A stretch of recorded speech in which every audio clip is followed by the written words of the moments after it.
I want you to hit me as hard as you can.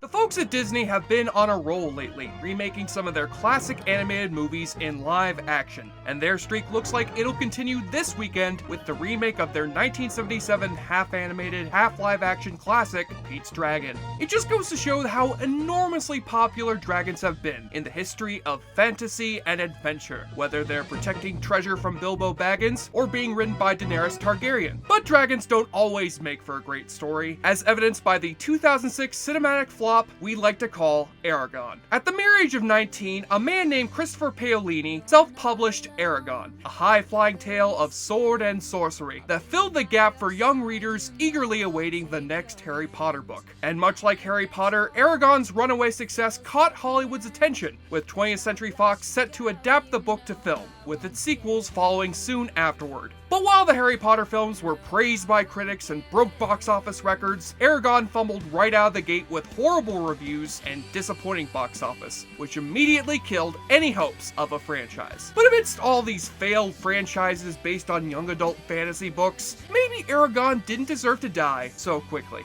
Oh, who am I kidding? I've already seen this movie with the Riff commentary. I know exactly what I'm in for here. Hell, I'm more impressed by this dragon balloon animal from a Geico commercial than I am in this movie. Seriously though, that balloon animal is fucking awesome.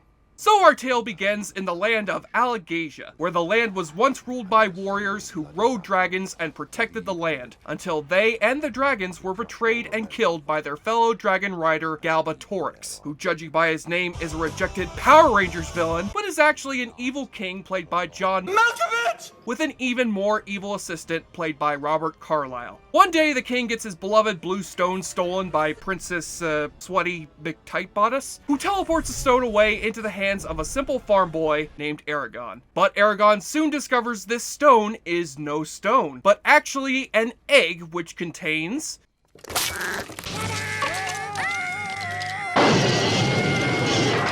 No, it actually contains a baby dragon, which quickly grows into an adult dragon by the name of Saphira, who talks to her owner telepathically with the voice of Rachel Weisz. You can hear my thoughts. I have waited 1,000 years to hear your thoughts. Galbatorix sends his army of scarecrows from Batman Begins to retrieve the dragon, and end up killing Eragon's beloved uncle instead. Now Eragon must accept his fate as the new generation of dragon riders who must save the princess and defeat the evil armies of Galbatorix, while being mentored by a former dragon rider named Brom, played by Jeremy Irons. And who might this be?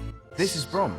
He knows about dragons. That is to say, he knows the thing about Dungeons and Dragons, which means he knows how to phone in a performance in a shitty fantasy movie. And that's what Eragon is, a shitty fantasy movie. But what sets it above other shitty fantasy movies is how blatantly it steals from other fantasy series. Eragon has a scar that hurts him every time he senses danger, like Harry Potter. There's an evil king with a scummy assistant and an army of evil creatures brought up from the ground, like Lord of the Rings. The hero is an orphaned farm boy raised by his uncle and mentored by a disgraced wise master after the uncle dies. It's fucking Star Wars! Shit, they fucking even straight up steal shots from those other movies. That's how blatant this shit is. I don't think it was Christopher Panini who wrote this book. No, I think it was Melania Trump. And other than your bland hero and generic damsel in distress, not to mention a young Garrett Hedlund looking like Jim Henson's Winter Soldier babies, you've got a cast of prestige actors who are beyond wasted in this shit. John Malkovich is in the movie for literally 5 minutes, Jeremy Irons gets killed off halfway through the movie, and Jimon Hansu comes in 3/4 of the movie just to swing around a sword and wear a stupid wig. Which one of you is the writer? I am. My name is Eragon. Who? Oh, and of course there's Robert Carlyle, who for some reason before the big final battle suddenly has some black shit around his mouth. He looks like he's been eating Mrs. Trunchbull's chocolate cake from Matilda. But unlike a lot of failed fantasy movies, Eragon is at least a quick sit that moves along at a fast pace. And I won't lie, it's got some corny entertainment value about it, with plenty to make fun of. It reminds me of one of the many sword and sorcery flicks someone like Roger Corman would pump out in the 80s over a weekend for a budget of $5. The only difference here is that the budget is significantly bigger, though the CGI looks so rubbery at times that you can't tell. Plus, you can't help but get a laugh out of dignified actors like Malkovich and Jeremy Irons saying made-up fantasy words. Varden.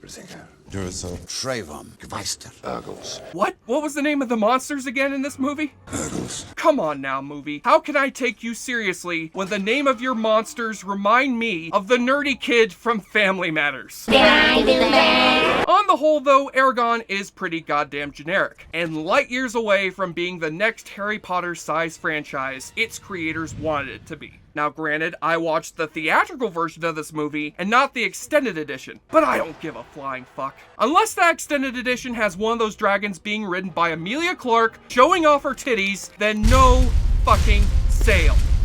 You may not be able to breathe out fire like a dragon, but you can belch up booze like a drunk after flying into the awfully good drinking game. Take a shot or drink every time Eragon casts another spell. Please. Hail. Skullblackus Ven? That's not a goddamn magic spell. That's the name of a heavy metal musician from Finland. Eragon and his dragon communicate telepathically. Do as he says, but be careful. You be careful. And as silly as this telepathic dragon shit looks, you should have heard who they got originally to do the dragon's voice. I know you can read my thoughts, boy. Meow meow meow meow meow meow meow meow meow meow meow meow meow meow meow meow. You spot Eragon smiling like a moron. I like turtles. And take a double shot when Jeremy Irons kicks the bucket. Go without me. I don't deserve your offer. No, sir, you don't. And on the nudie watch, the best this PG movie can offer is this princess panting and sweating on a table. And hey, the dragon in this movie isn't wearing any clothes, and she's voiced by Rachel Weisz, so technically this Eragon kid is riding a nude Rachel Weisz through the air. Nice!